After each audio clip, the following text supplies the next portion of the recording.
Hey gents, Jon checking in before the podcast again. This is just a replay of a live chat that I was in with a few guys talking about menswear and taking some questions from the audience about brands and products and different things. It was George Laboda from Gents Lounge, also AtlasandMason on Instagram, John Galfano from 40 Over Fashion, and David from Threadability, and of course myself. Brock was not in this one, but we're going to get him in the next one. So enjoy this replay, and we'll see you in the next week. For those of you guys that don't know, should we do a little intro? Who wants to go first? Youngest first. All right, so David, you're up. That's me. All right. I'm David K. I am kind of a fresh content creator, but I run Threadability.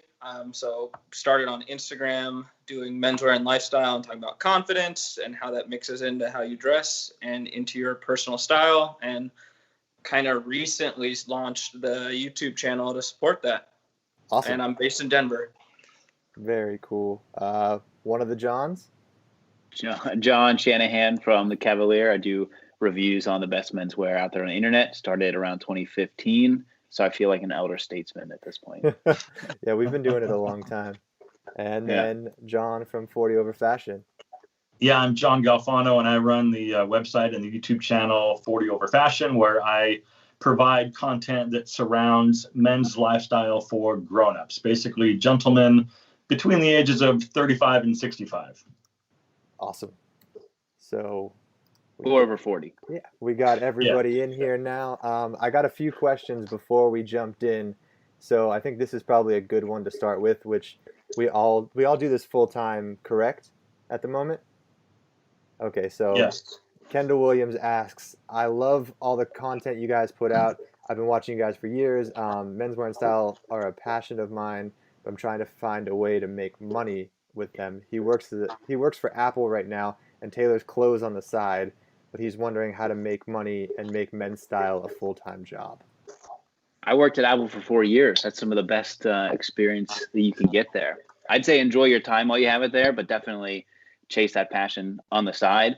I think tailoring and a trade are so powerful right now. And I think you're seeing that right now. There's a lot of stuff shut down, but to have a skill, I think a great example of this is Potter and Sons, right? They were cobblers, Trent and Heath on YouTube. They were cobblers, they have expertise, and they transfer that into video, and that gives them a lot of authority in this space. And so the more, if you're into that, keep chasing that and going, and then you'll be able to find, revenue sources as you take that path.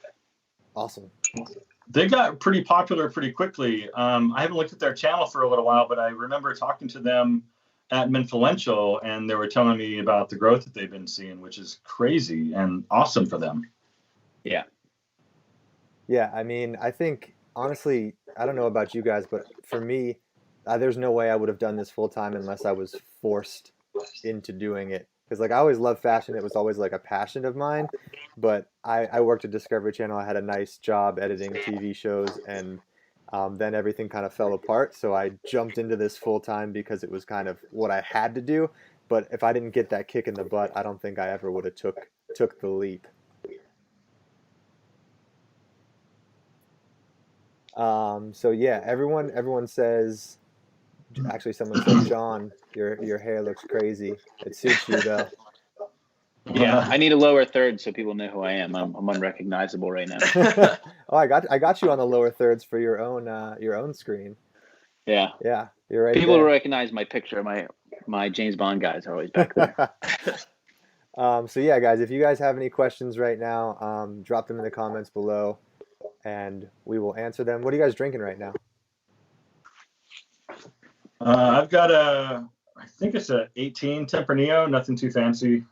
Picked it up yesterday from one of the local wineries here. There you go.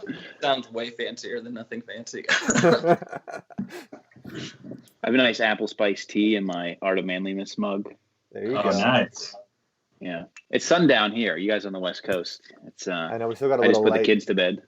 Dude, what's it like there, George? It was almost 100 today. It was 98 here. It was, Wow. yeah, it's hot. It's hot. Yeah, I decided Wow. to bust open the Blanton, so I'm pouring this one today. I've had the Nick Offerman Lagavulin sitting in my in my cabinet just waiting to be opened. So I mean, there's no better time than the present. Yeah. All right, so we got another question. Which celebrities do you guys look which celebrities do you guys look for style inspiration?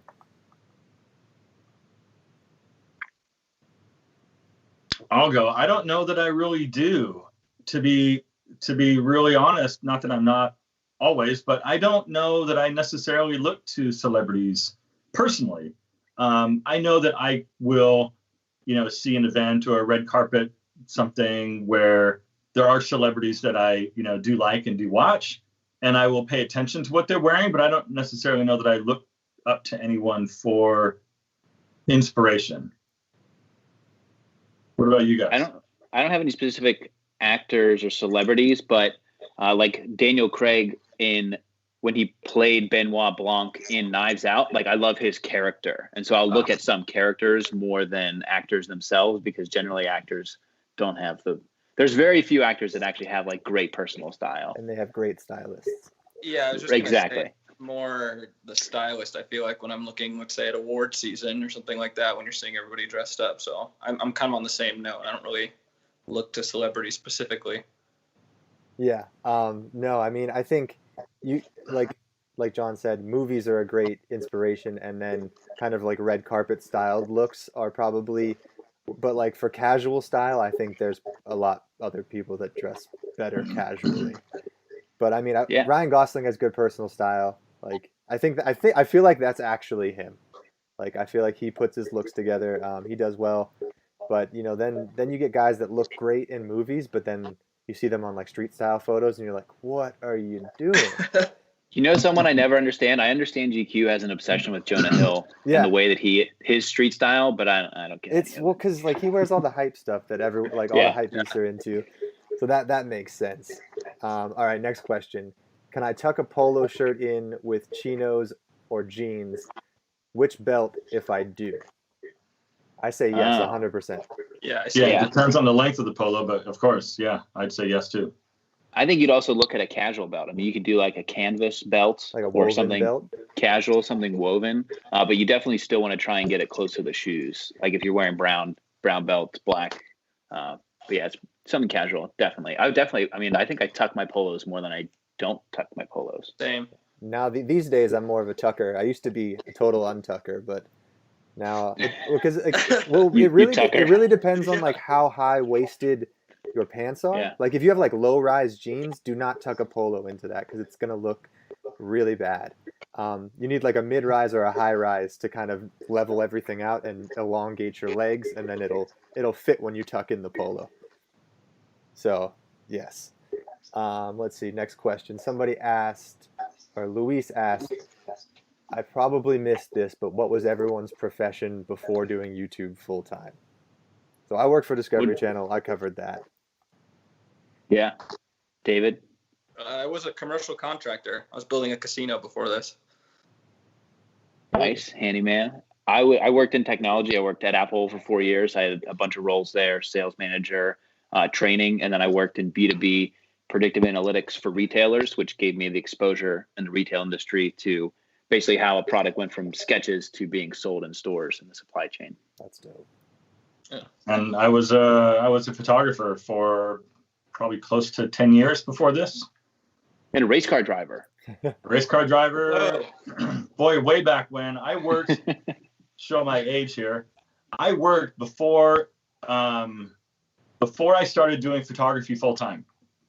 I worked for the same company for 22 years. And the last probably 15 or 16 years of my tenure there, I worked in technical support, customer service. And like, I was ready to go.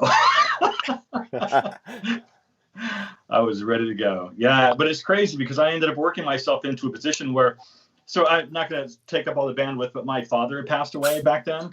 And like, I kind of realized that like life is too short to just hate your job and to hate what you do. And I would come home just like hating life. God. And it was all because of the job that I had. Anyway, so I go in, I'd saved a bunch of money. And my wife and I at the time, I was like, I need to quit. Like, let's just make a go of the photography thing full time. we've got some savings. Let's do it. So I go in to quit. And then the president of the company took me in his office and said, hey, we know you're doing the photo thing. We want to start an audio-visual department so we can, broadcast our training videos and make this whole thing global. Would you be interested in heading up this new AV department? And I was like, well, that sounds cool. I'll do it if I can do it part-time. So I could still pursue my passion and then still retain benefits. So I did that for about a year and a half. And then 2009 happened and my department became unnecessary. So they let me go, I was a little butthurt about it, but it was kind of nice because that's what I wanted a year ago. I wanted to go and do my own thing. So that forced me into doing my own thing. And it's been great ever since. That's awesome.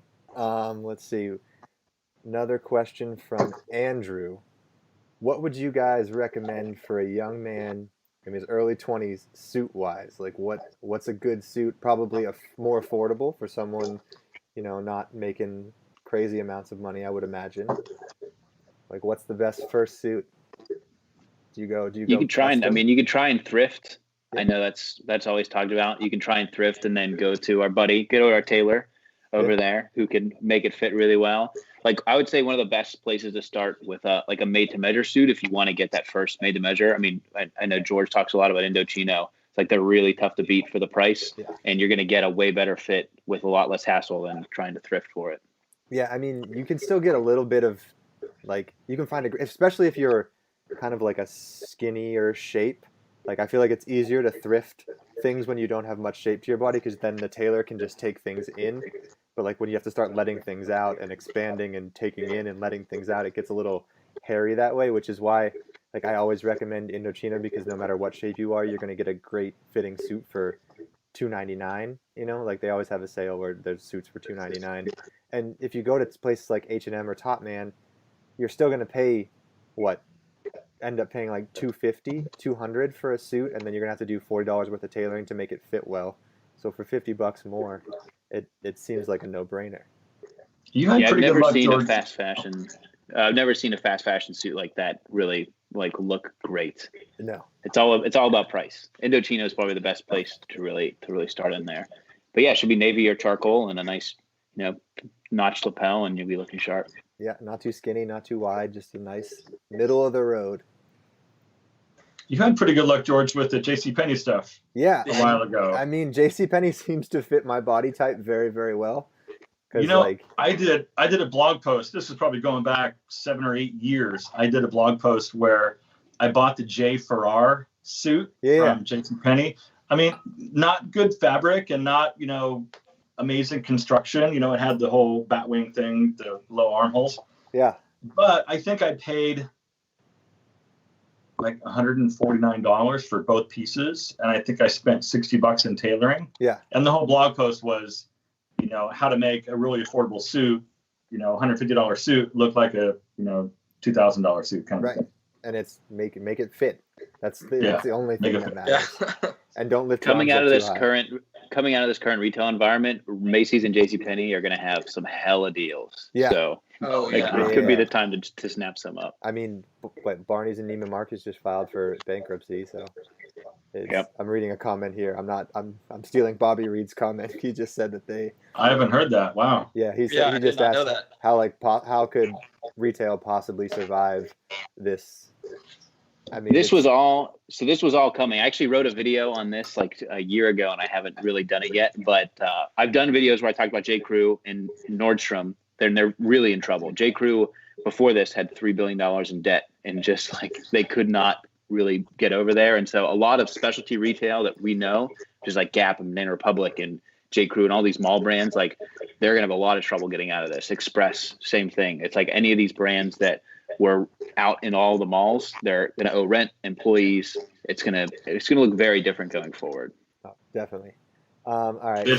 Sorry. Oh, I was just going to say, I enjoy listening to John's perspective when it comes to the retail space, because he's really, he does a really good job sort of explaining how all of that stuff works. And you understand Neiman Marcus won't go away. That brand will live on, but as far as how many stores there are, how many malls there are, this is the thing that was like the whole mall system was ready to buckle before this, and this is just going to be the final nail for a lot of it. Yes. All right, so this one's actually a fun question. What can you do if everyone around you starts copying your style? I'd be flattered. Yeah, right? Yeah. I know. Yeah.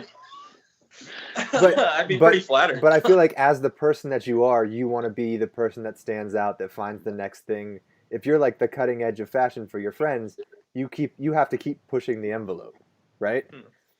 So I mean, take it as a form of flattery that people want to dress like you and people want to wear the same stuff.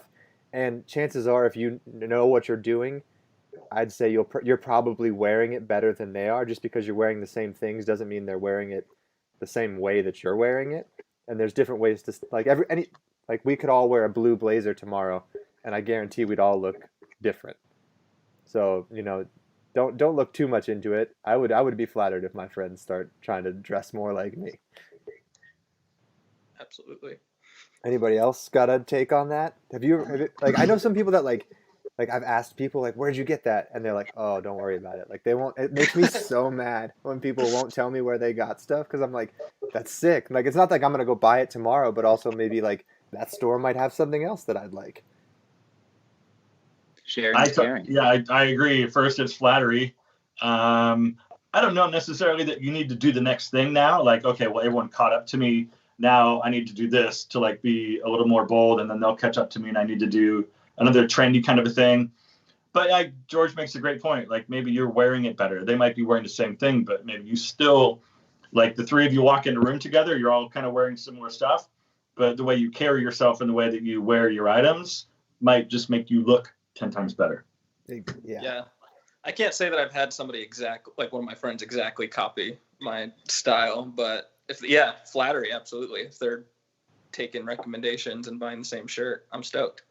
It happens though too. It's like, it's crazy. And I've had this happen to me on numerous occasions where, you're the one that looks just a little bit better than everyone else in your social circle. And then the next time you get together for like game night or whatever, Bob all of a sudden is wearing he tucked his shirt in for the night, or he's got a cool pair of shoes on, or whatever it is, and you just kind of go, okay. Yeah, you notice it. I used to have a buddy like that all the time. Like he'd be like, George, look, I got this button down. Like look at it. I'm like, dope, that's cool. Like it's cool that they're trying. Like that's awesome. I never looked at it as a bad thing. Yeah, the wives and girlfriends always want to know where you shop because they want to go shop there for their significant other. Yes, exact. Well, but that's the thing is like, if you're not the same exact size and look as your friend, things are going to fit differently. Like Blake and I are like the exact opposite people, and we wear like completely different brands. Because like if I put on any style of jeans that Blake ever tries to wear, even if they were my waist size, they would not fit me at all. They'd be like skin tight. Like I wouldn't be able to move in them. So it does depend on, your shape as a person, which brands are right for you. All right, so we got a shoe question. I feel like this is like the golden shoe question. Koyo, common projects in terms of quality. Which one? Also, John, do you think Oliver Cabell's are worth the $188 price point? Oh, they're worth the $188 price point for sure. The common project thing, I think for me, they're indistinguishable as far as build quality, leather quality. But if you want to have the label on the back, right, the little numbers that says the style and everything, get the common projects because that's what people want it for. If you want something that's a little bit different, that's where the Koyos really come in clutch. Yeah, I completely and they're agree. slightly less. Like even if you go full retail, they're slightly less than common projects still. But everybody finds common. Right now is a great time to find common projects on sale with your favorite retailers. Click the link below. Swipe up. Yeah. Swipe up. All right. Next one. I feel like this is going to be interesting for all of us. What is the best underwear out there? Like, what's the number one? Yeah. Wow. I'll let you guys go because I have a lot. No, I was gonna pass that baton to you, my friend. You've got all the underwear. Yeah. Sacks. I literally just got interviewed by NBC News today about underwear because they found one of my videos. My favorite bar none is the Mack Weldon Airknit X. It's a polyamide blend and it has this like airy texture to it, and it's so breathable, so comfortable, buttery smooth. And like if I ever want, I'm like digging through my drawer, that's the one I'm pulling out. Right now I'm wearing Pair of Thieves. I think they're so good for the price, and they actually recreate a lot of the feeling of the AirNet X. And so that's like a really good starter. But I love Saks too. Saks has one of the best pouch designs of the pouches because you don't have to do anything to get it to fit. It you don't have to like slides tuck all in there. anything in. Yeah. And that's how some of the other pouch designs are. And so, yeah, Saks I can't get on board with the pouch design. I can't get on board with those for some reason. They're just too weird for me. I can't. Have you tried Saks though? Because it's completely different than most of them. Is Saks? I think they sent me some stuff. Is that the one that has the sack and the hole? No. That's Sheath. Yeah.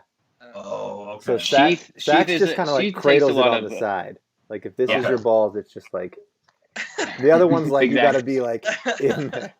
I hope somebody screenshotted that. The best part about a lot of those designs though is the fabrics they use, which is why I like the AirNet X a lot. Is they use a really nice performance fabric on top of the pouch design, and so that like Saks has some of the best stuff for that. They have really nice fabrics. Their gym shorts are amazing because they got the underwear built in, and they're spandex, and they're lined with their gym shorts, like, and they last forever. Like I've had a pair of Saks gym shorts for like 3 years, and I work out like 5 days a week. Well, I used to. Mm-hmm. Now I work out like 2 days a week. But all right, next question. This might be fun. What is the best advice to get your first video sponsored as a new YouTuber? What was that? The best advice for getting a video sponsored? Yeah. What should you do to get your first video sponsored? Make a bunch of content before that happens. Yeah. Have a dedicated, engaged, and loyal audience. Yeah. I mean, you could reach out, email people, because some people need content just on their own. If you're willing to make good content, you have to make good content first. If you're willing to make good content for brands for like their personal use, that's a way to get your YouTube sponsored, because you're doing some work for them, but then you can make a video with their stuff. It's indirect. Yeah, I just kind of did, like, I just kind of secured my first one on that, and it was about talking message too, finding a common ground and making sure that we were sharing the same kind of thing, so we connected on that, and it just clicked. So I think at first though it's a lot of trade stuff. Like we'll send you a free pair of shoes, or we'll send you whatever it is, and then you do a video about it. And I think that's where it starts for a lot of us. That's where it started for me. And then it just sort of builds and grows from there. You do a good job, they come back. The next time they give you a pair of shoes and a pair of boots, and then you can do another video about that. And so it's like, okay, well, if the shoes retail for $200, you're basically getting $400 retail value worth of product. To them, it's probably only $70, but it's a good way to start to talk about a brand. Right. And the brand will give you talking points. It's a good way to start and practice on delivering the brand's message in your voice, but using their talking points, and then how to, show it and put it on and do B-roll. And it's a great way to start and practice. So the free thing. You can always use affiliate links to start and make money that way, especially when you're starting out to grow. So basically it's just get paid per click and that kind of thing.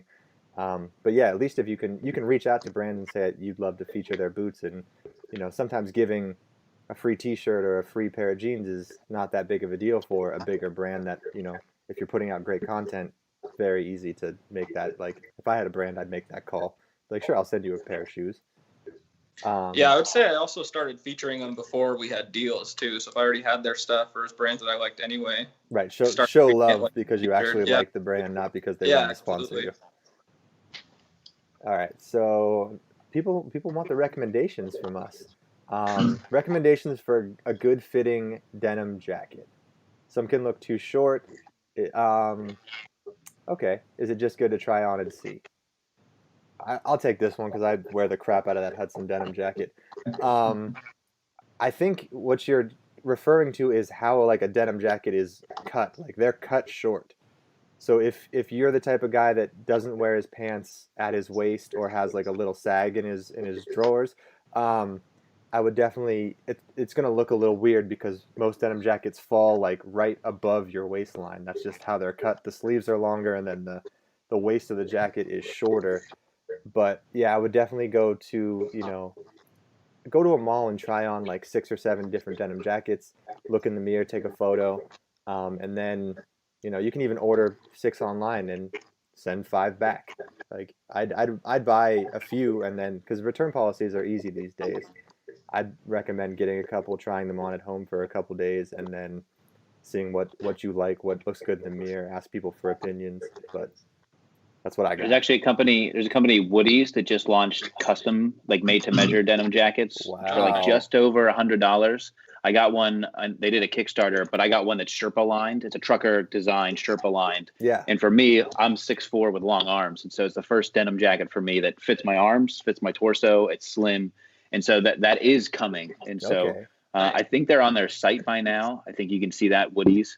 And they have a fit guarantee. So if you get it, you don't like it, then Just Woodies.com. Yeah, or Woody. I think it's Woody's clothing. I think Woodies.com. That could be a dangerous website to type in. Woodies.com. Yeah. Go to PennIsland.com. Yeah, Woody's clothing. I can go grab it downstairs. When the first like internet just came out, my friend's dad was looking for Dick's Sporting Goods, and he just typed in Dicks.com, and we were all like 12 years old, and we were just like, no. I was looking at like weather.com. I misspelled weather once. It was probably going back 10 years. I misspelled the word weather, and I got some like animal bestiality website. It was crazy. Whoa. And it was like I mixed up the E and the A and the H or something. So it was like somebody did that on purpose. Like they named their website weather.com. Dang. I mean, if it's available. Yeah, we got to grab like dicksportinggood.com. Yeah. Dick's Sporting Great. Do the same thing. Yeah. All right, this one's fun. What are your favorite colognes? Like, what's your number one go-to? If you could only pick one cologne ever, well, not ever, but like right now, what would be the choice? David. Oh shoot, I have to go grab. I've been using I've been using nothing right now, to be honest. But, who's that by? Who makes that? Shoot, I'm not like a super big fragrance guy, so it escapes me. But I've been using a Dior brand cologne just because I like it's a little bit sweeter. I like the way it smells, but it's not too overpowering. So, and then Beard Brand's new colognes they just released. I've been enjoying those as well. Nice. Yeah, I love their Tree Ranger smell. I have their sea salt spray and Tree Ranger. I would wear their colognes. Mine is Mont Blanc Individuel. That's like a really good, just like, that's awesome. It's not plain, but it smells really good. What I've always wanted though, and I know you've done some stuff with Creed, George, is Irish Tweed. I want that one so bad. And every time I like go to order it, I get diverted for some reason. So eventually, so I'm gonna be right honest. There. Like, I had one of my subscribers sent me 1, 2, 3, 4, 5 Creed fragrances in these little things, and it was actually 4, and then some other thing. Roja Danger is another one that he sent me. Okay. What's your review? What's that? What's your review? Not so much a fan of the Roja Danger. But man, every single Creed thing here is amazing. So I've got this. It's exciting. Creed equals chick magnet. Yeah. So Green Irish Tweed is a mega hit, and of course Aventus. I have another bottle, a big bottle of Aventus, and this is Silver Mountain Water. That's awesome too. Which is pretty good. And then I don't know how to pronounce this. Is it somebody before I butcher that? Melisam Imperial. Yeah, that's my favorite. That's my favorite cologne of all time. Yeah, it's pretty good. The new Aventus cologne, not like the original Aventus, the silver bottle one. Like, my wife has never been so like attracted to me in my life. Like, she literally asked, she's like, "What are you wearing? That's like the best you've ever smelled." So, if your significant other likes it, that's probably the best cologne for you. But I still have a little bit in the little sample that we got. Yeah. One night. Dude, I love that. Yeah, it was good. John, quick question though. Green Irish Tweed, do you feel that it's versatile enough to wear like all the time? No, It's that's just- why like the individual is like Yeah. a really good. You can wear it all the time, every day. I think Irish tweed is like special occasion. Like you got to suit date up night. for that. It doesn't feel right without Yeah. a suit on. Yeah. You guys tried this one? I haven't. Mont Blanc Legend Spirit? No. Oh yeah, I've heard that. I heard that one's similar to the individual. It's like a refreshed version of that. But I have a huge bottle of the individual. I gotta wait. Yeah, I do got have this- both I of got Jeremy another bigger bottle, fragrances. That is like, I mean, whenever I do a fragrance, I'm not like a fragrance guy, even though I have a lot of it. I don't really talk much about it. But whenever I do make a fragrance video, this is like day, night, all season, set it and forget it. It's just amazing. It lasts forever. Lots of compliments. So personal experience. That's awesome. All right, next. I skipped a few questions here, but how do you think young guys can incorporate classic menswear items into outfits without looking dorky or like they're trying too hard? Like I would assume probably college or high school age for this. We'll preface it that way. Okay, so I have a couple opinions. First of all, I think like a tailored pair of slacks, even if they're from your suit or whatever it is, with sneakers, polo, dressed down casually. I love doing that. That's a go-to for me. And then my second point to that is, why do you not want to look like you're trying, I guess? Well, I mean, I feel like it comes down to confidence. One, like if your friends in high school are like, "Why you always suited up? Why you look so good?" Like it's more probably because they're jealous that Right. they're not dressing like that and they don't want to have to try harder. But also you have to like kind of have that not give a shit attitude that lets you, wear what you want and kind of, be yourself.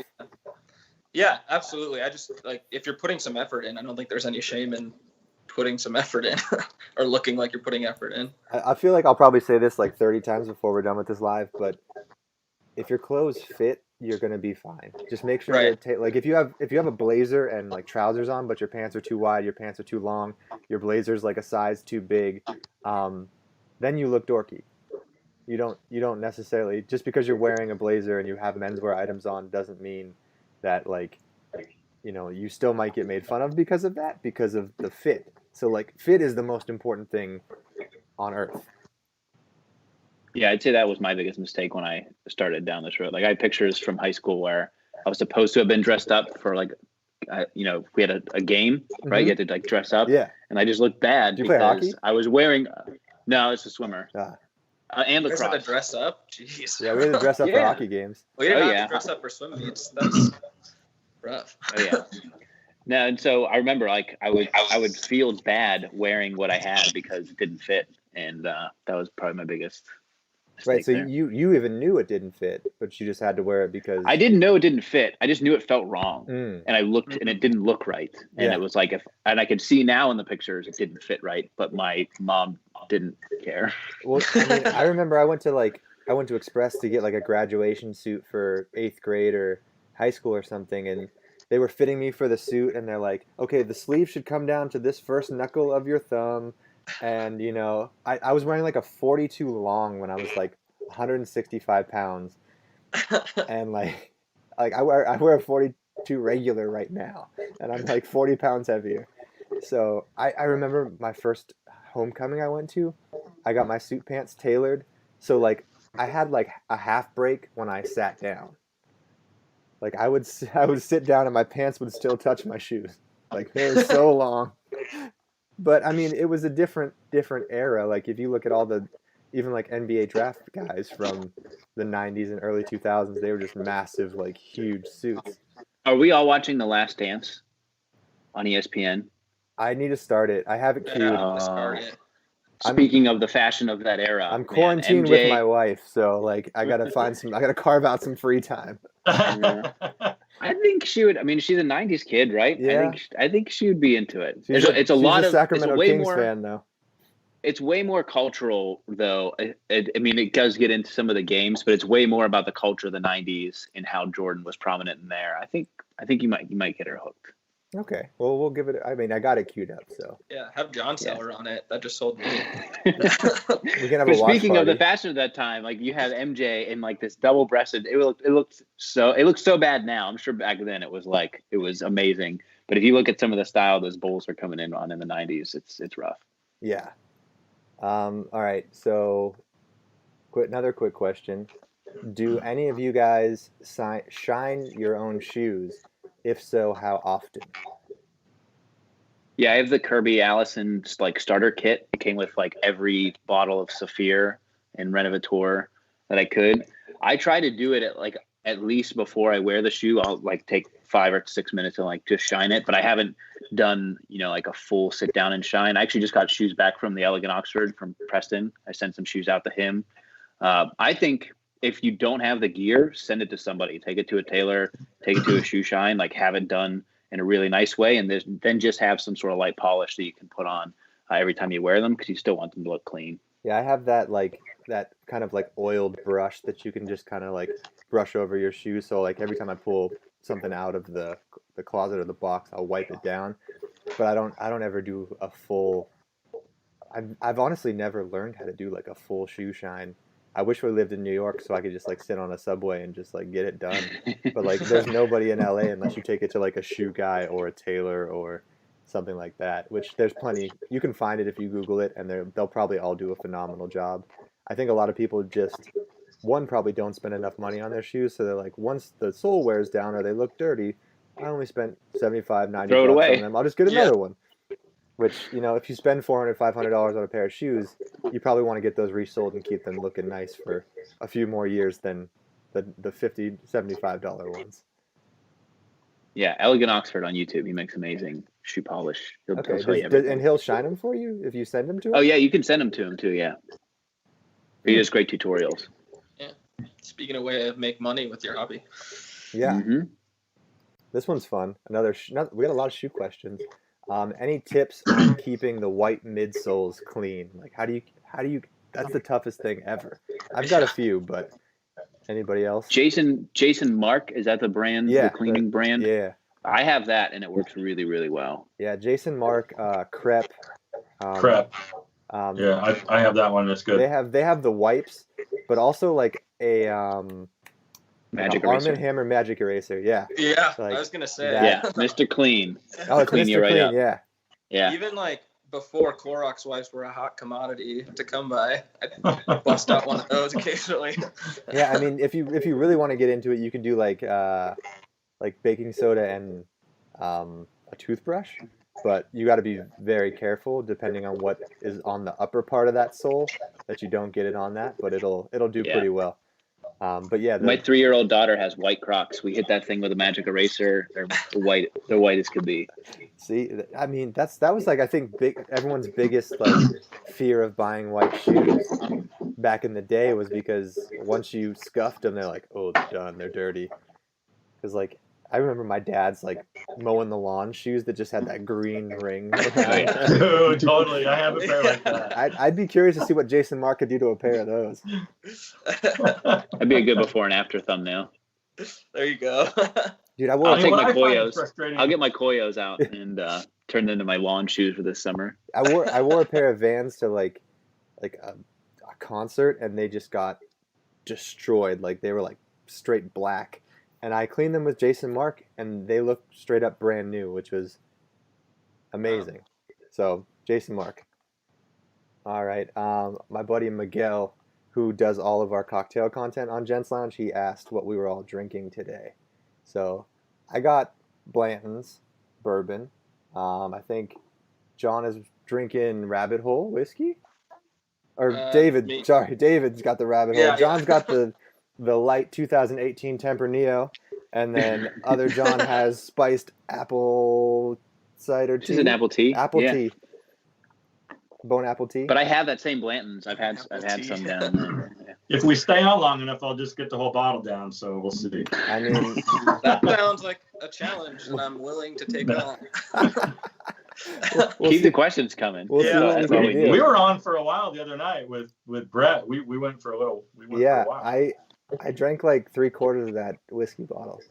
I think Brett was feeling pretty good too that night. He drank a lot. Brett Yeah, he Brett went was through, like, half, didn't he? Or well, when we first jumped on, Brett was like, I'm feeling it, George. I'm feeling it a little bit.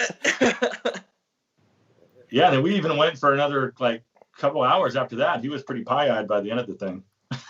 Yes.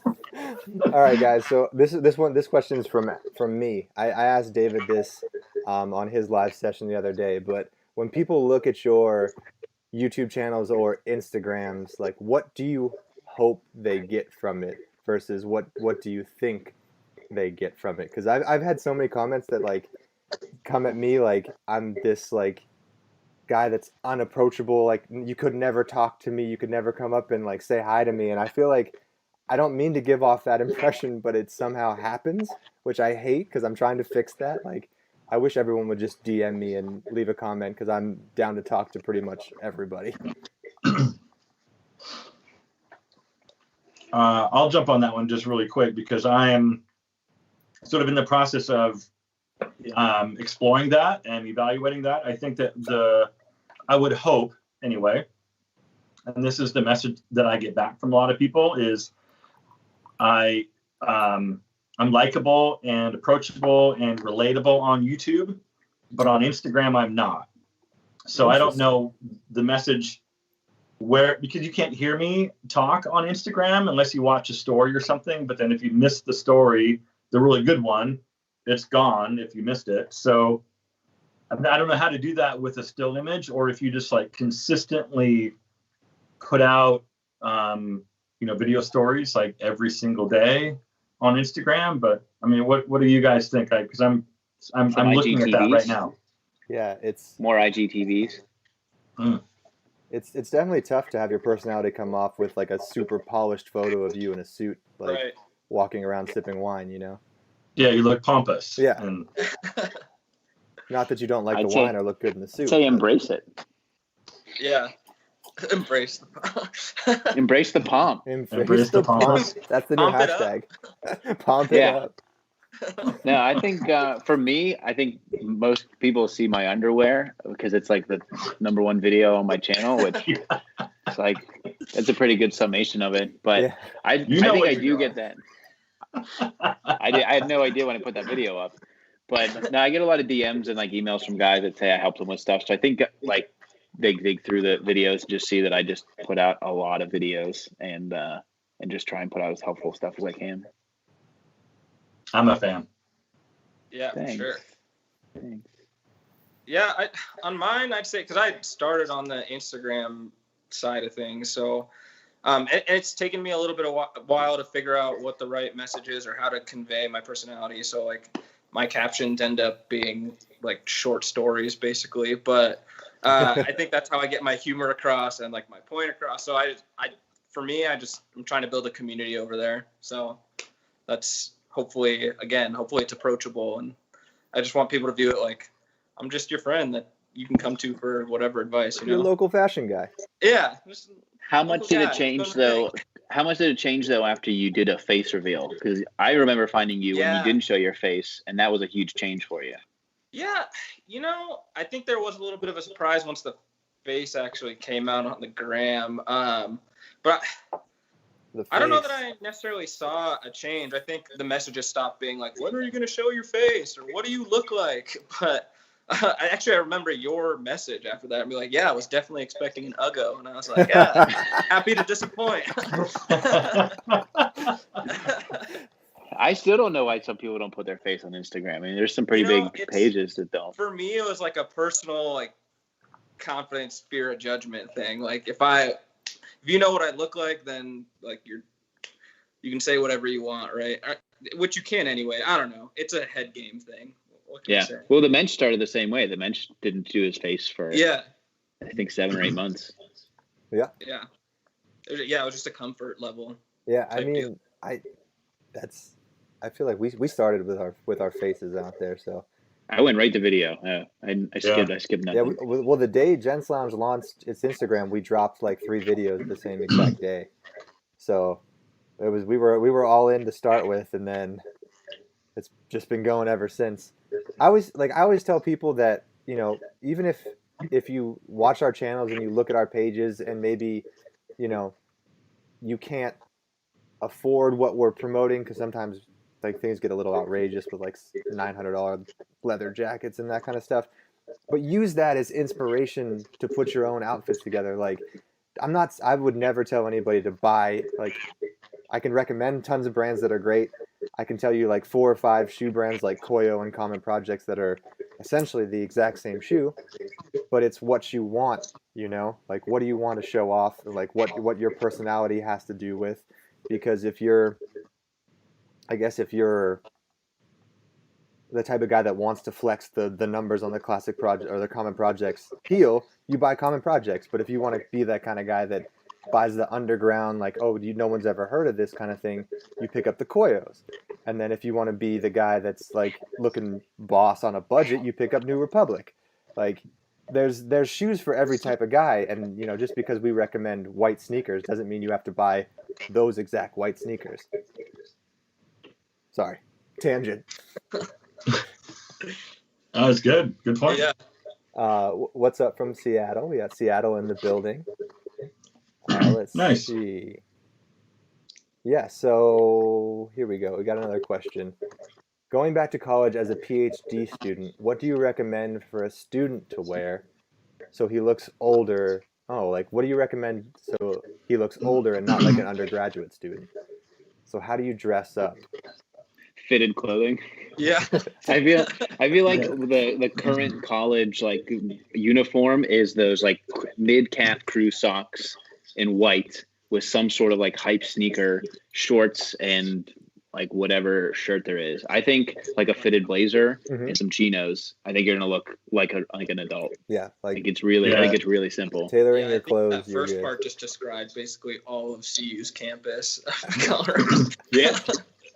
Listen, I'm on TikTok. I know exactly what the kids are wearing.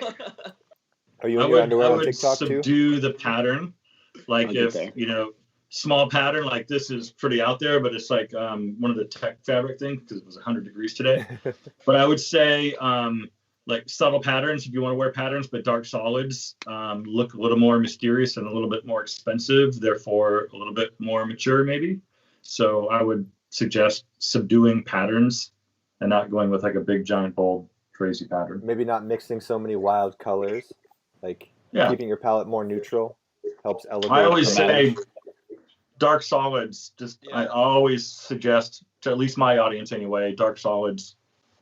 But that makes a lot of sense. All right.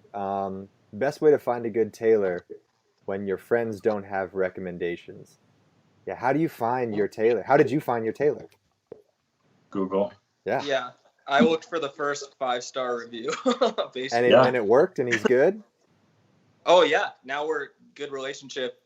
Happy with her. So she's good. Worked out. You know who does really well is like a tailor that just works on like wedding dresses. Mm-hmm. Yes. Like if somebody could take apart a wedding dress, they could do a suit That's and a exactly jacket. who I found.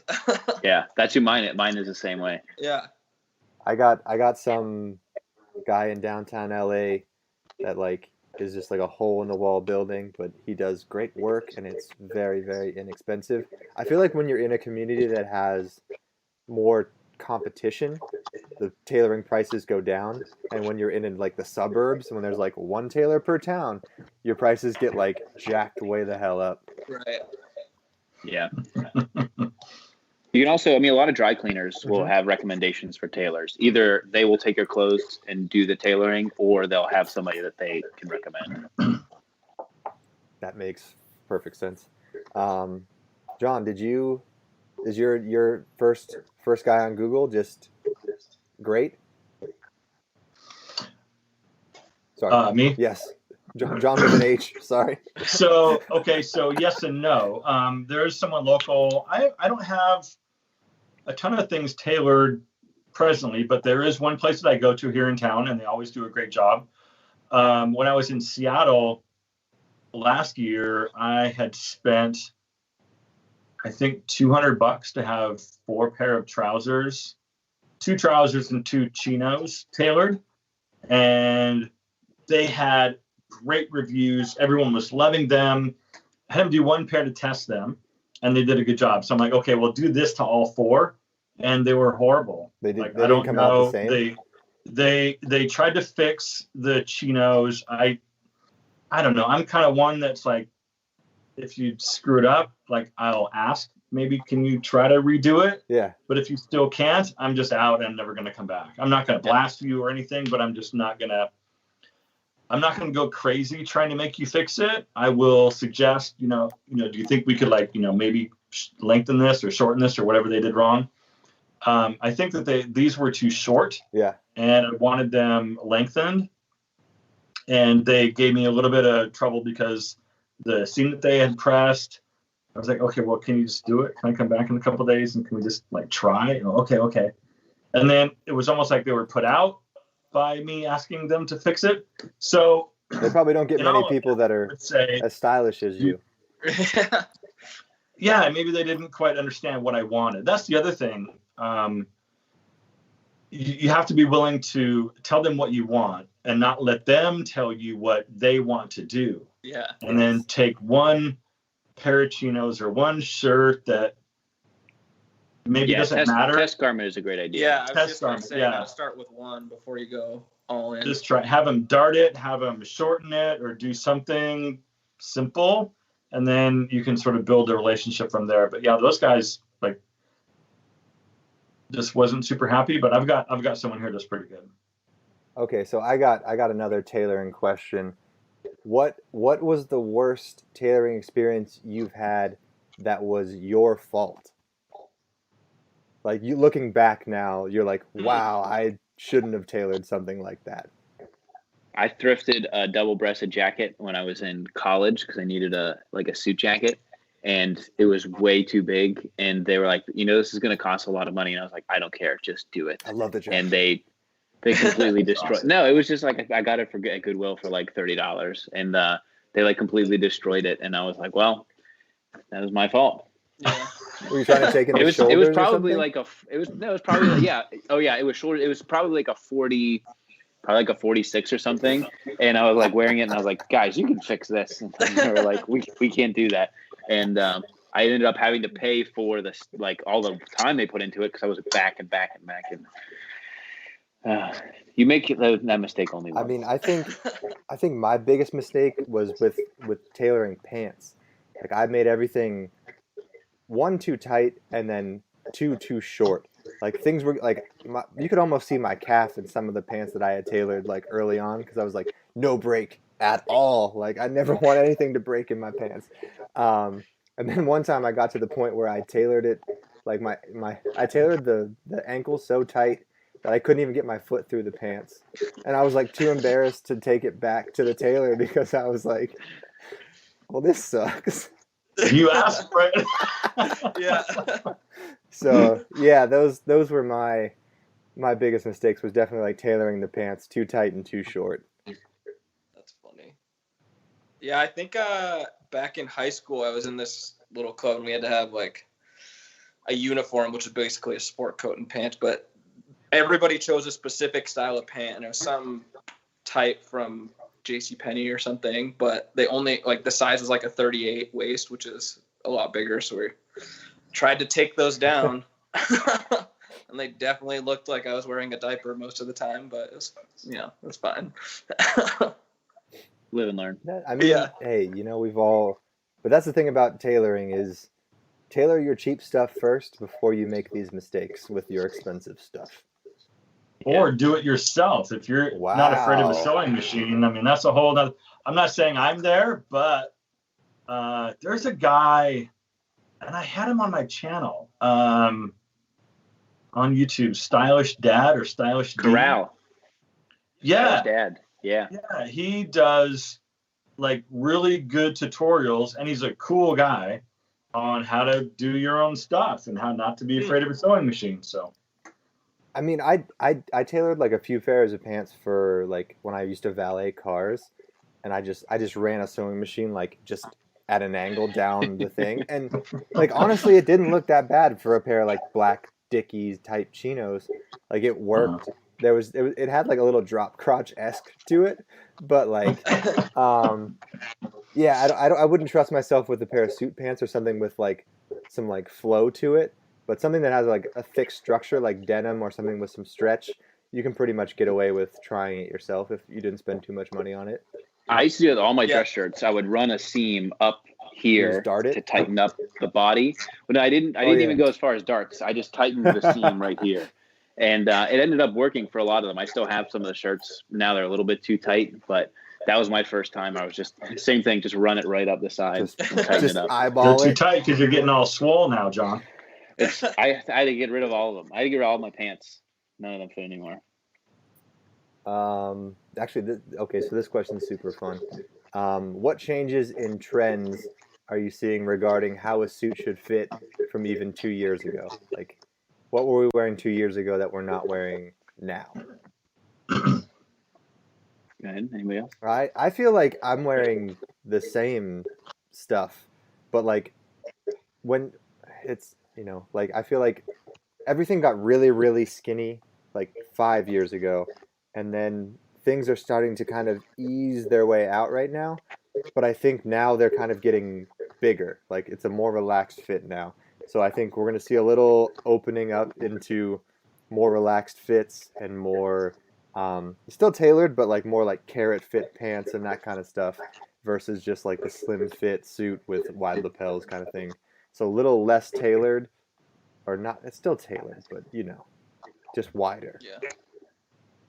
I would say for me, probably 2 years ago, I wouldn't have considered pleated pants again, and now they're sort of coming back, and I'm feeling it. So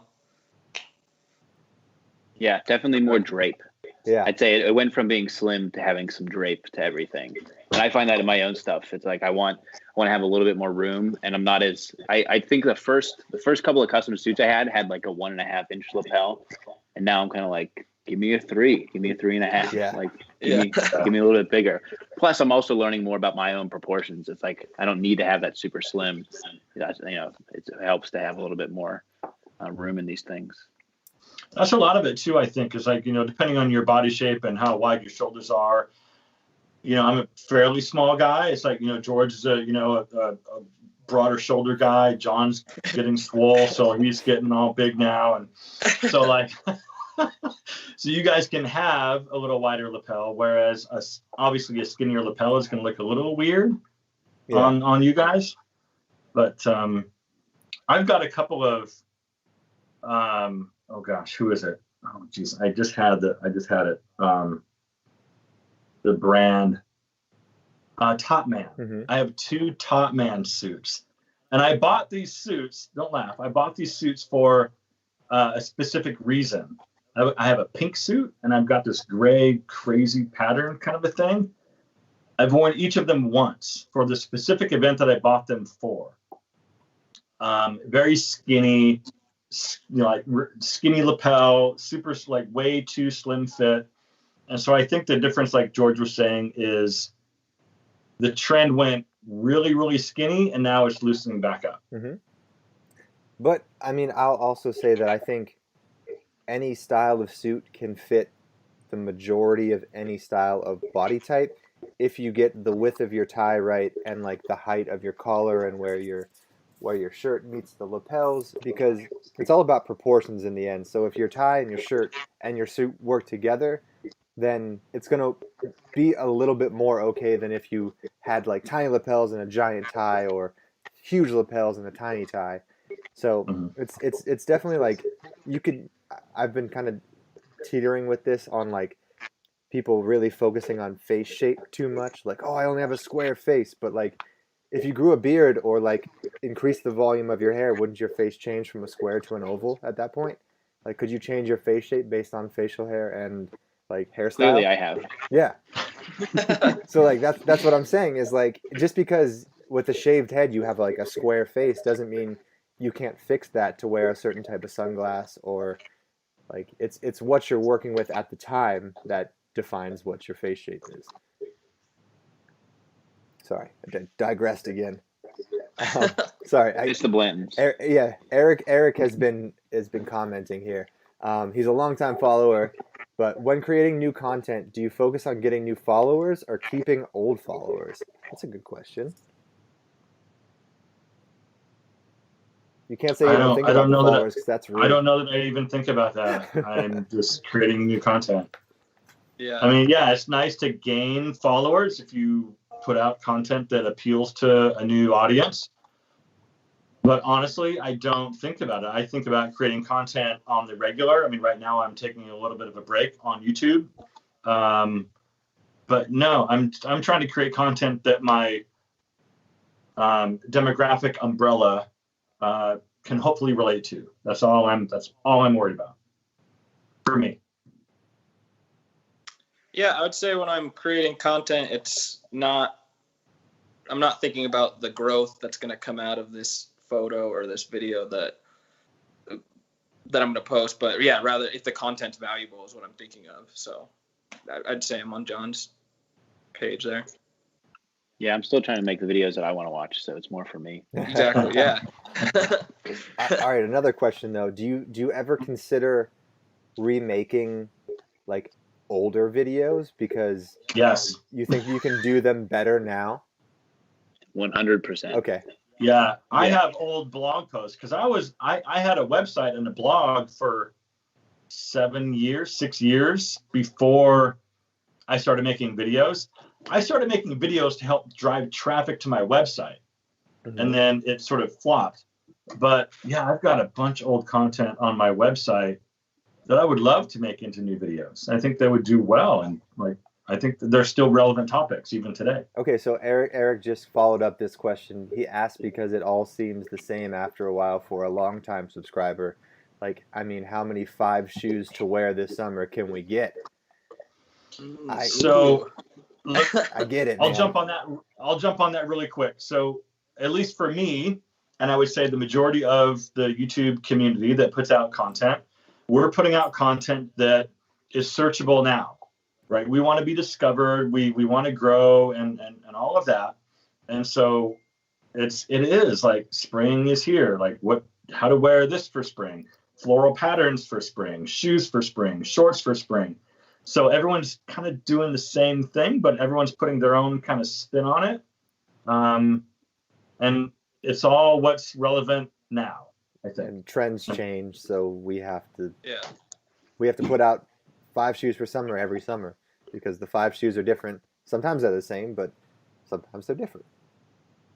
Yeah, I was just gonna say, as someone whose YouTube channel is relatively new, but same thing. I'm still trying to search those topics that are discoverable and searchable. So yeah, some of it, maybe it's not video that I've made before, but any of you guys have done similar topics. But I think it's all about what your spin on it is. So if your audience again likes your personality, then hopefully they come for that. But right, I don't think if the content's relevant for the season or the topic or what's trending right now, like I don't see an issue with continuing to dive in on it. but I mean right now it's quarantine topics. Yeah, I think all 4 of us could make a video on like bold outfits every day for like the next week, and we'd have different outfits every day.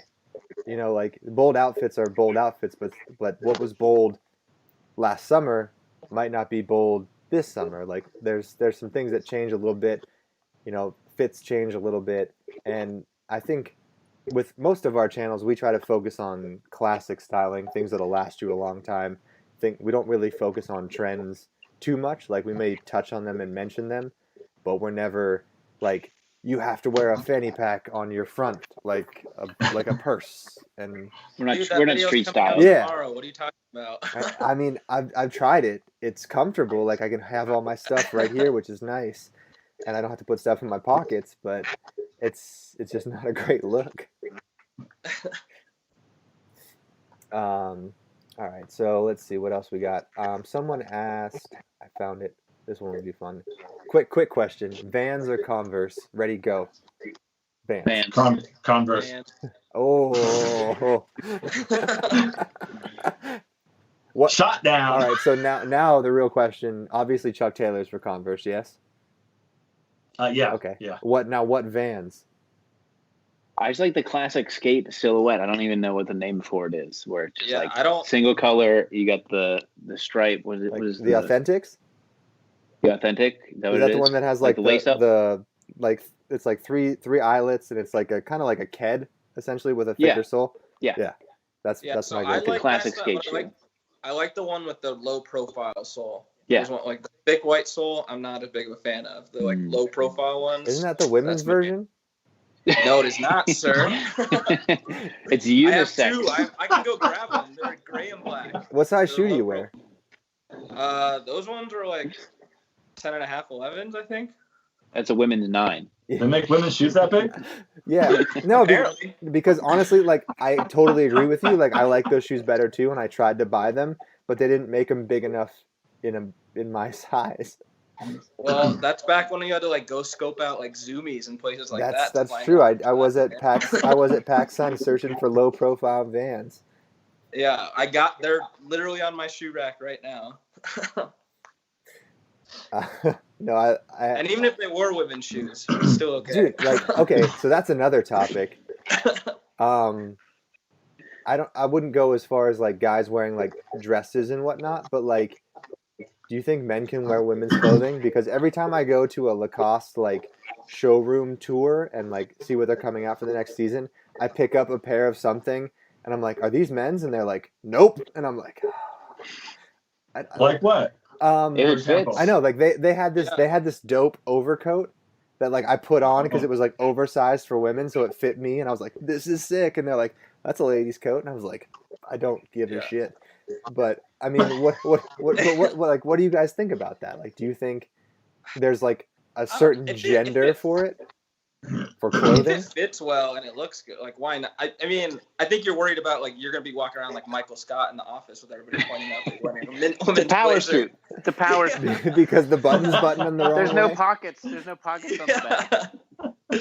But I mean, I think if it's cut for you, then go for it. Like Everlane has a lot of stuff that like I'll look at and like I would wear that. Yeah. But I know that the cut would not fit my body. And so I think a good example though, and it's not as extreme though, is like Brock will talk about shopping at the kids section for really short guys. It's like the kids section of a Ralph Lauren or a Brooks Brothers is really good for guys under 5'5", and like they can get great clothes in the kids section. But then like if you have a complex about wearing kids clothing, then maybe not. Dude, I mean, I remember like one of my ex-girlfriends used to shop at like Abercrombie Kids because she fit into it. And it was like half the price of regular Abercrombie. I was like, right. Yeah, talk about savvy. Yeah. This is so fascinating, you guys. Holy moly. Yeah.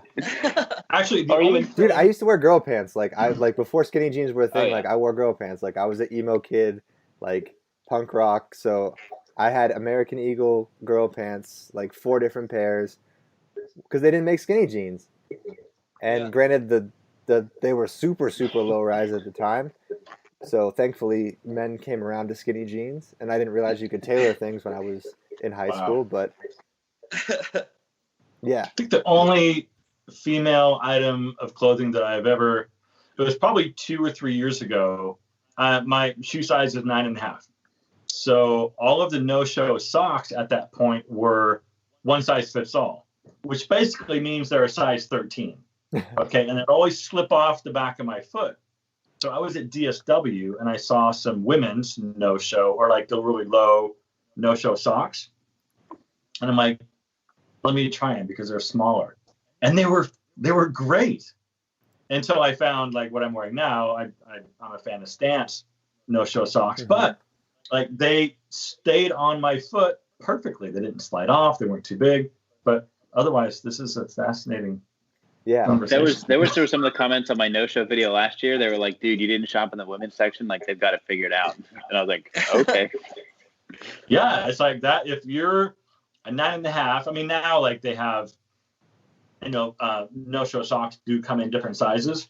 And I remember years ago thinking someone should make no-show socks or socks in general that are sized because they're always made for the size 12. Like they're universal. Right. And like, so for me, a 9.5, the size 12 sock, the heel cap is like halfway up the back of my fucking ankle. It's a show sock at that point. Yeah. All right. So I guess we got another question from Carlos. You guys know Bobby, Everyday Gentleman? He's in the building. He says, "What's up?" So we have to show him. Oh, there he is. Yeah. All right. So Is it Bobby or Robert? I call him Robert. I don't. Is it? Should I switch that to Bobby? I mean, I feel like that's his real name. Like people could call me Georgie if they wanted to.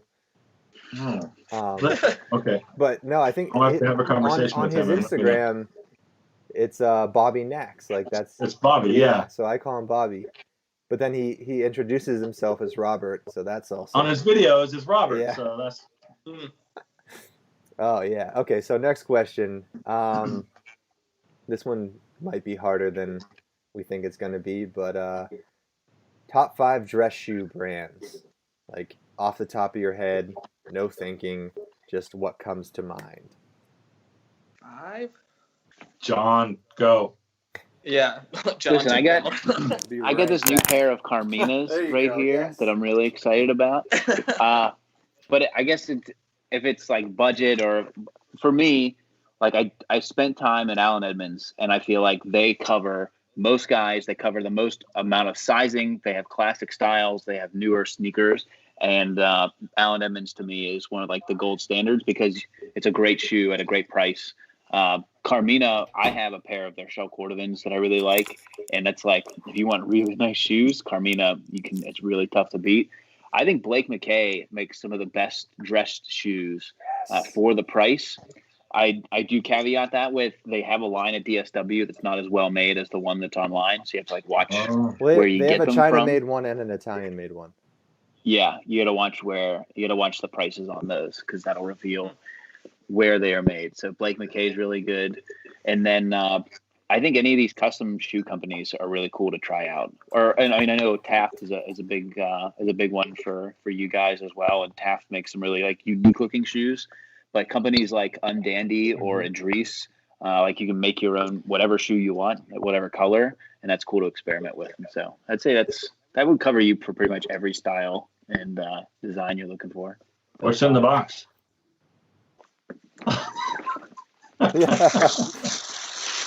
New summer loafer here. Ooh. What? Oh, dang. Look at that. Yeah, I like that dark chocolate. Penny loafer here. Wow. See, that's why you buy nice shoes. Because you get to go like that. Yeah, I have a pair of shell cordovans from them that I spent more money than I ever thought I would spend on a pair of shoes, but it's like the pair of shoes that I always want to put on. Wow. I'll just throw in Ace Marks because I think they're doing a really, really good job for a really great price point.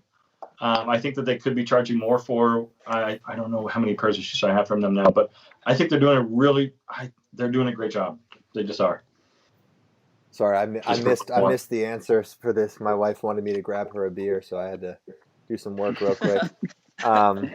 But I guess my top 5 would probably be Taft, Santoni, Magnani. Blake McKay is awesome. Like for the price, you really can't beat it. And then I really like the M. Jemmy loafers. You have those, right, John? I have those, and I have their drivers. Yeah, I love their drivers. Their loafer is the best like summertime loafer because it's so thin, it's so like bendy. It just feels like you're wearing nothing, and it looks great with like a very slim fit pair of trousers. The main loafers I wear all summer though are my Jay Butlers. I have a couple of Jay Butlers. Yeah, those are good whether too. It's their tie loafer. They basically, because they're all leather, they've like formed to my foot. They feel like I got some right over there, 2 pair right over there. Yeah, they're great. Yeah, I wear those all summer. There we go. I'm just slipping on my loafers now. Just trying them on. Boom! Look at that. Well, they're online too, so they're like really, really slim, really thin here. Yes. Oh, cool. Oh, wow. That's how. Yeah, that's awesome. Next question: if you were buying a custom suit, do you go to a local suit shop or a chain?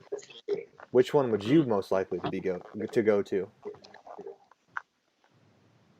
I found with some of the local shops. Like if you go to a tailor, they'll have like a minimum. You have to order like a couple of things, and that's where your prices end up getting a little bit too high.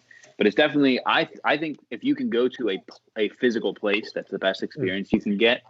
If you like, I think Suit Supply and Indochino have most cities covered, but it's always good to have that personal in-person experience. Yeah, but do you also feel like not all the time, but a lot of the time, your local suit shop is also doing essentially like made in China, made to order, made to measure. It's the same suit essentially that you're getting from Indochino, but it feels more custom because it's a local suit shop and they're doing it themselves, and they have to charge more because they are not as large, so they have to have higher margins. So like you're obviously supporting small businesses, which is a great thing, but I don't know if the quality of suit is going to be even like better than what you would get from something like an Indochino or a Suit Supply kind of. So that's something to think about. Like obviously great to support local business, and if the person there knows how to tailor things and knows how to fit you properly, that's the most important thing, is going to somebody that knows how to fit you for a suit. And then you can worry about quality of fabric and construction and all that post finding someone who can fit you well for a suit. Agreed? Yeah. Makes sense. Let's see. This one's for John. John with an H. 40 over fashion, John. I know you love wine. What's the best wine you've ever had? Dude, I had, and I don't even know what it is. Yes. I went to Houston, and so there's really good wine, and then there is wine on top of experience. Yeah. Okay. So the lines can get crossed depending on the experience. I went to Houston to see my friend Chris. I spent a couple days. He's a photographer. Met him in the photography community. Anyway, went down to Houston, spent a couple days. He took me out to this steak place, him and his girlfriend, and I was paying. So we did it like massive. It was very expensive. And I ordered, it's a steak place that has a sommelier. So, they come over. I'm like, this is what we're having. These are my friends. I'm in town. This is all on me. I really want to enjoy what I'm having. What do you recommend? And they totally got it right. And it was this amazing, it was a cab. I don't know what it was or where it was from or what year it was, but it was the best wine drinking experience. One of the best wine drinking experiences I've had. That's awesome. That's because it was us. We were like getting it. Yeah, it was fantastic. Or go to Bevmo and just get a bottle from Napa, like a bottle of Cab from Napa, and have beef jerky and chocolate with it, and just enjoy it. Yes. I mean, that's the biggest thing about wine is like someone can tell you this is the best wine in the world, and you're like, if you're not into wine, one, it's like still tastes like wine to me. Like your palate is not there, and I've been lucky enough to experience some like $1,500 bottles of wine, and honestly, they were lost on me. I was like, I'll take this $15 bottle that I'm used to because I know it's great, and I feel bad drinking this because I do not appreciate it. But like wine's kind of like whiskey, where once you get into the story behind it and the vineyard and like, oh, this year the rains were so bad, but we were still able to harvest and it was beautiful, and like the grass was growing and it smelled like roses, and you're like, you get more into the wine the more you hear the story behind the wine, which is yeah. Like Blanton's was like the first person to ever do like small batch bourbon or single barrel bourbon, where they only take like the best of the best. So that's how they kind of got. But like once you hear the story behind it, you're like, okay, I'll spend $50 a bottle. I'll pay the extra $20 for this story because it's something you can tell your friends when you bring it over to a party. You're like, on this bottle, like the horse, like they have different bottles that will actually like do like a stop motion of the horse running. So on different bottles of Blanton's, it has like different stages of a horse trotting. So you can kind of put the whole thing together and make like a little horse race. See, it's the story behind it. Like now people want to go buy a bottle of Blanton's and see if I'm telling the truth. Yeah, now I want to go Google it. I want to say my bottle of wine was around $300. Yeah. But at a restaurant though. At a restaurant, right? Okay. You could probably go to Bevmo or like source it somewhere else for like $95 probably. That's the classic markup. Yeah. This one's fun. I actually have been kind of wanting to chat with you guys about this, so we might as well do it live, right? With Menfluential coming to an end, do you think there's a void left for a marquee style event in the United States? I never considered that the marquee style event. I think that's part of why they didn't keep going, is they didn't have a real identity for it. Like, it was StyleCon, and then it was something else, and then it was.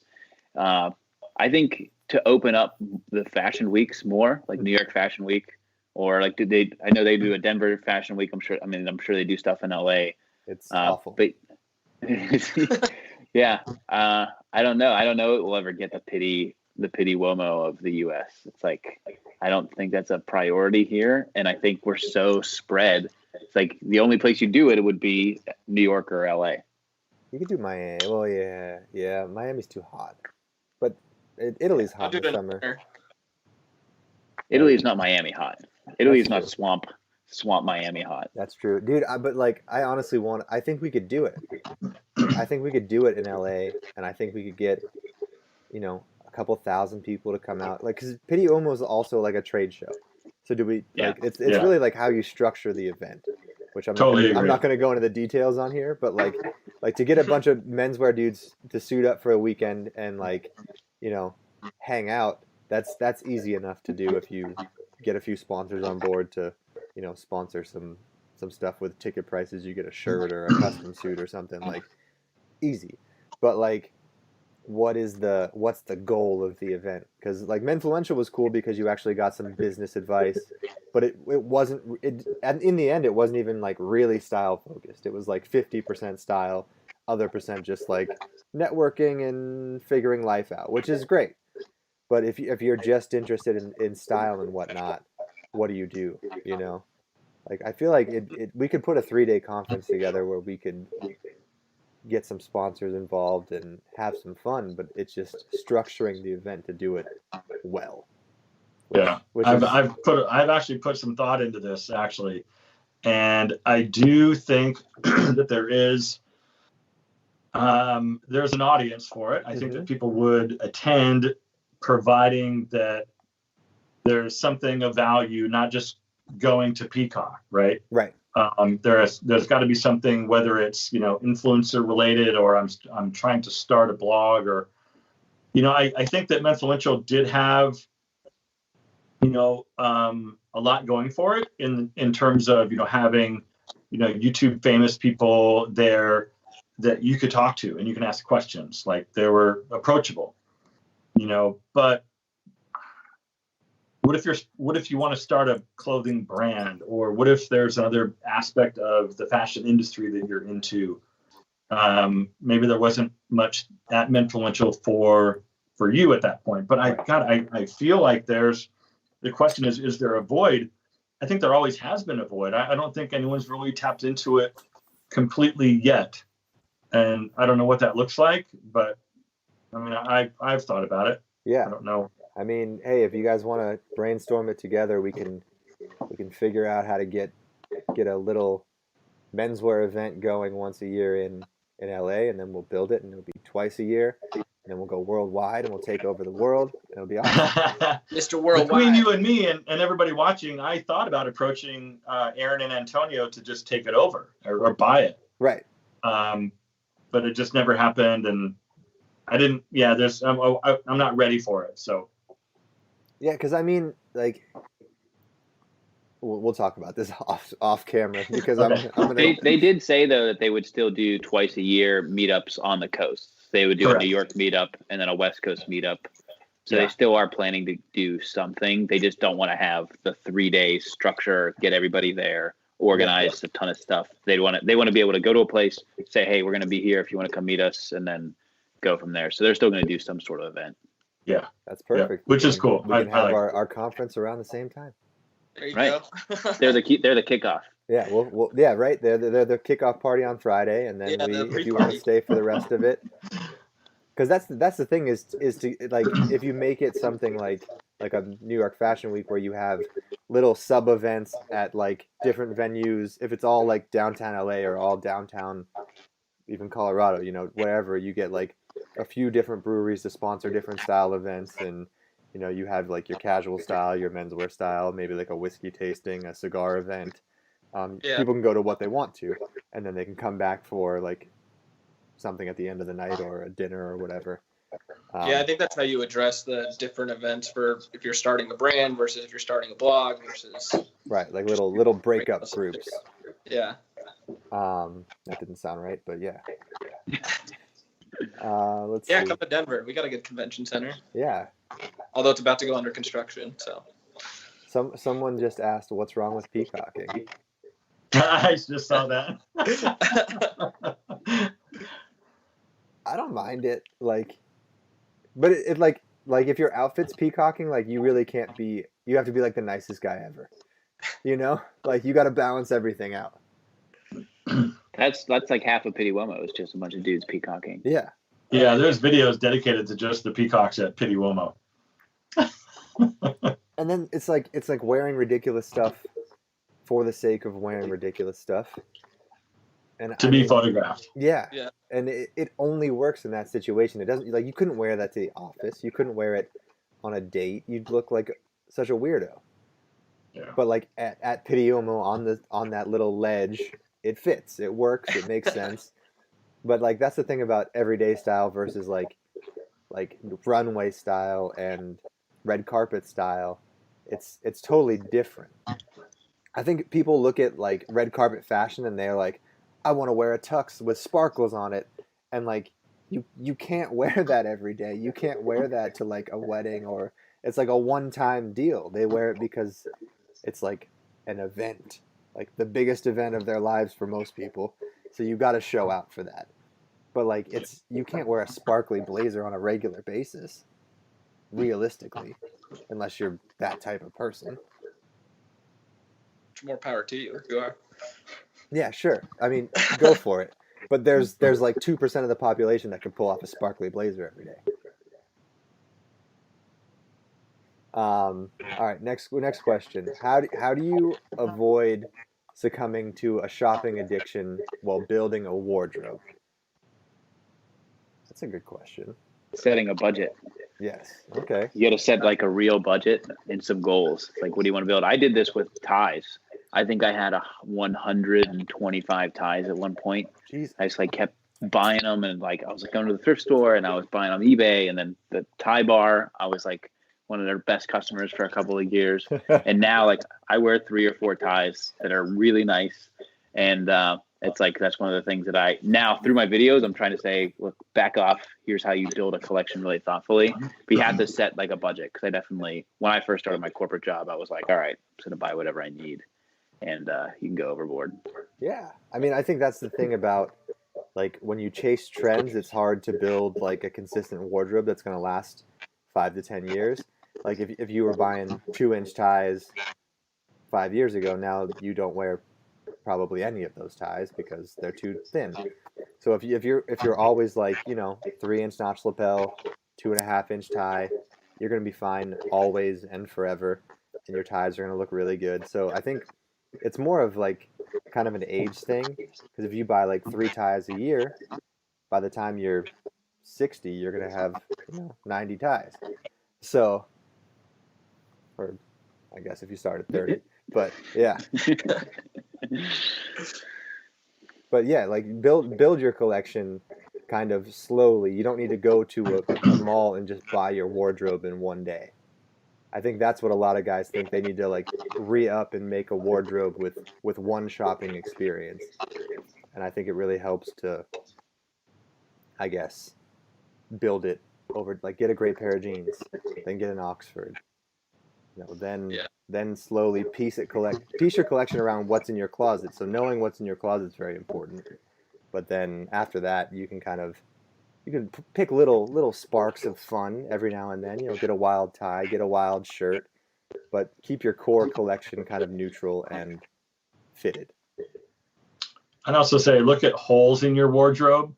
I'm gonna actually talk about this coming up in.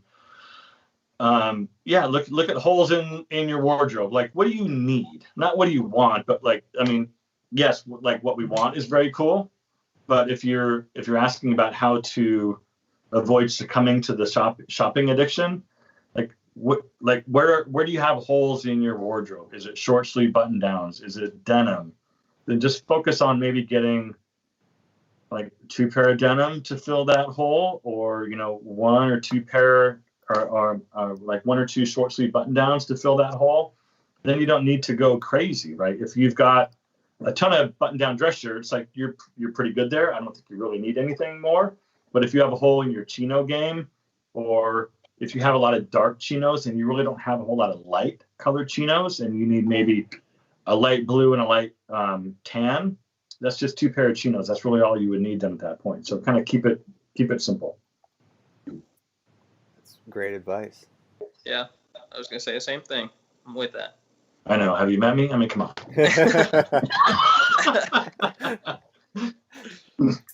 All right, guys. So we've been going for like an hour and a half already. I don't know if we want to call it or if we want to keep going for a couple more minutes, take a few more questions. Up to you guys.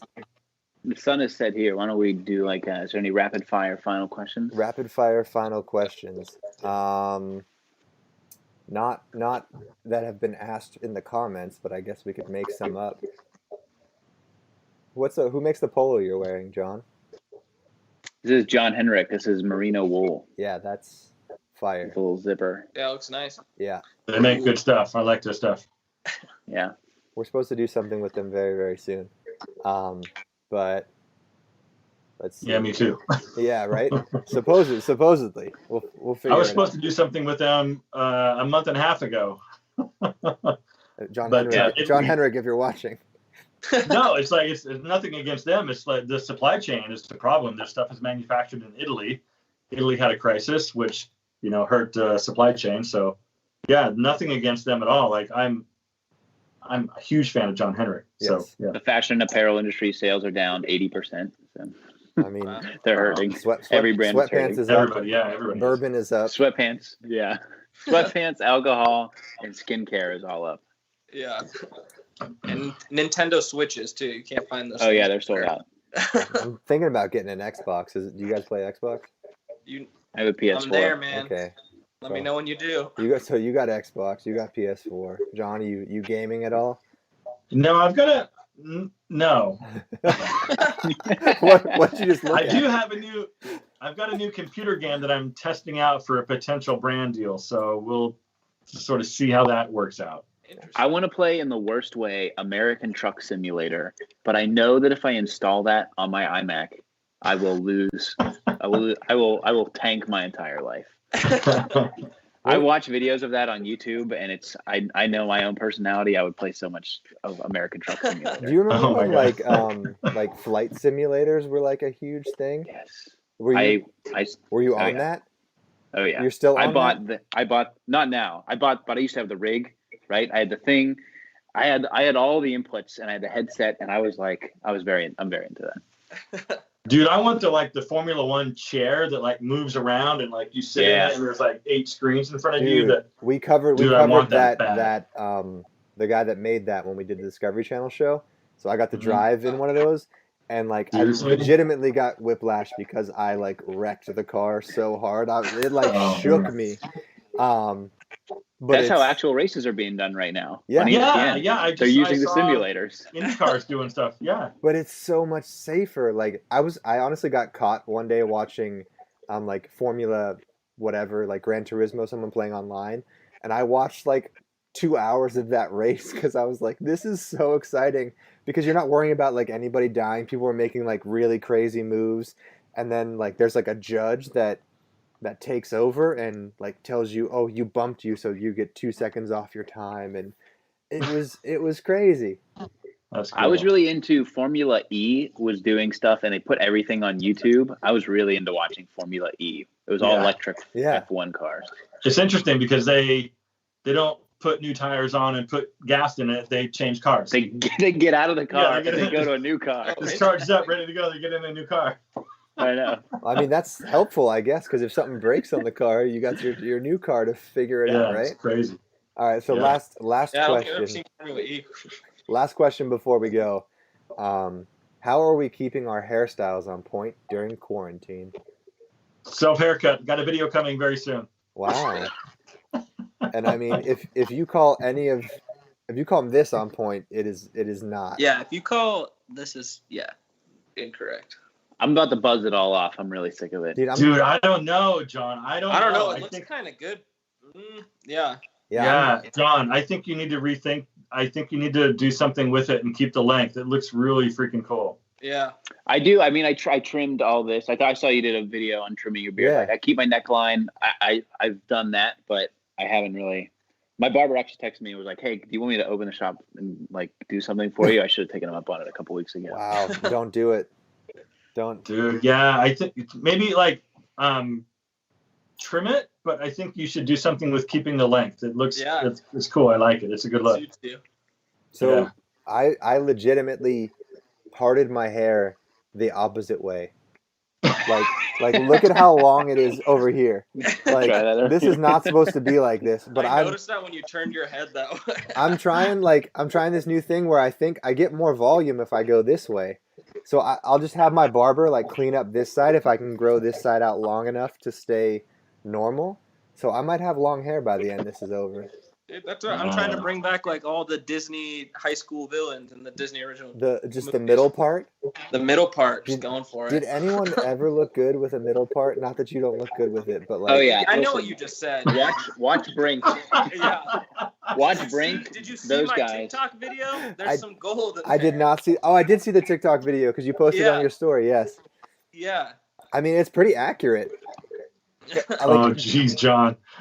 Dude, I tried the middle part. Go middle part. You got a little bit of, what is that, like, who is that? Charlie Chaplin? What's going on there? John's that's European Mugatu with right the there. long hair. I like Mugatu, yes. You need to explore the long hair. That's what it is. Bozo. No, Mugatu from Zoolander. Yes. Oh. Okay, before you buzz it, you have to dye it white. Just bleach No, it. I did that. I used to do that when I was in swimming. I had one time I had a band of hair that went from ear to ear. That's all it was. Just buzzed everywhere except ear to ear. I got pictures of it somewhere. Screwed you up on your like freshman year of swimming. Is that the weirdest hairstyle That was my senior you've ever had? That was your senior year? Oh, we did it to the freshman.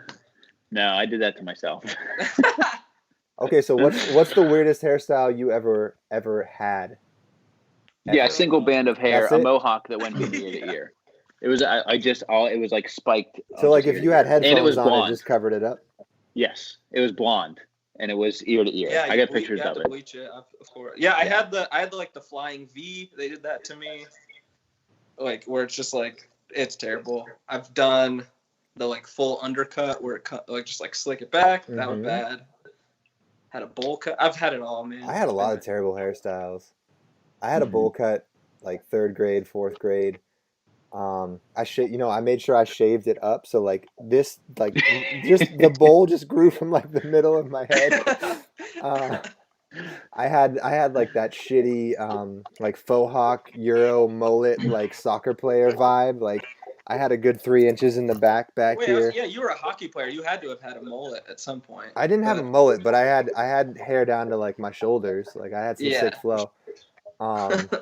But yeah, I think the Euro trash like faux hawk mullet look, like the Cristiano Ronaldo of 2007, and then the bowl cut were probably the worst hairstyles I ever went with.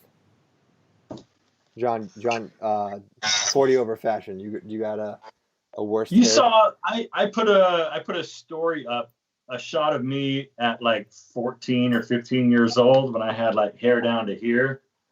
Like I think the longest, like this is back in like, arena rock days, like guys, I'm sorry, but like it's okay. So I was in a band and I had hair almost down to my tits. Like I had super bushy, long, crazy rock and roll, crazy hair. Like the glam rock, like palm tree. Were you in a band? Yeah, I was in a band when I was 14, 15, 16. So that What'd you play? What's that? What'd you play? I play bass guitar. Bass guitar. Nice. We just did a lot of cover stuff. You were like the stage Iron Maiden presence. stuff. What's that? You had all the stage presence. That's what the bass is there for. Right? Exactly. You gotta work the crowd. Like Pete Wentz. Yes. Rudy Sarzo was my guy back then. Or the bass player from Taking Back Sunday. You remember him?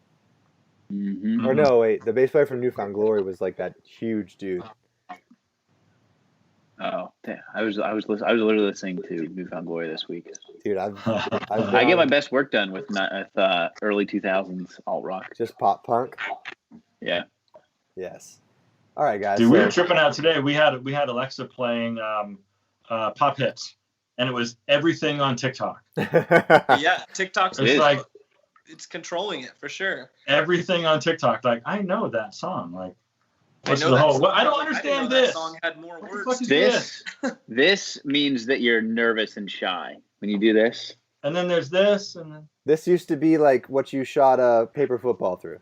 Yeah. This I also thought it was just like That's a touching pretty wide wieners. field. Oh, It was like penis it thing. was Yeah, like yeah. dudes are touching wieners. That's what I thought it was. Yeah. No, this is some shy. Okay. Oh man. I'm on you have to do TikTok. that through I sign don't have a language. TikTok. Interesting. TikTok's an amazing place. All right, guys. It's very Well, crazy. thank you guys so much for hanging out with us. Glad Blake showed up for this. Maybe we'll get him on the next one. Yeah, so I think we're gonna do this like a weekly thing. Once again, thank you guys so much for hanging out. Thank you guys for everyone who watched. If you haven't subscribed to all of these wonderful gentlemen's channels yet, please subscribe. I have links to them all up right here, so you can see them all. And, Do you? Let's see. Oh, yes, you Yes. do. and you'll be able to follow them on Instagram, on YouTube, on all of the above. And we'll be doing this once a week. So if you haven't hit that subscribe button or like this video, do that right now. And we will see you on the next one, guys. Cheers. Smash it. Cheers.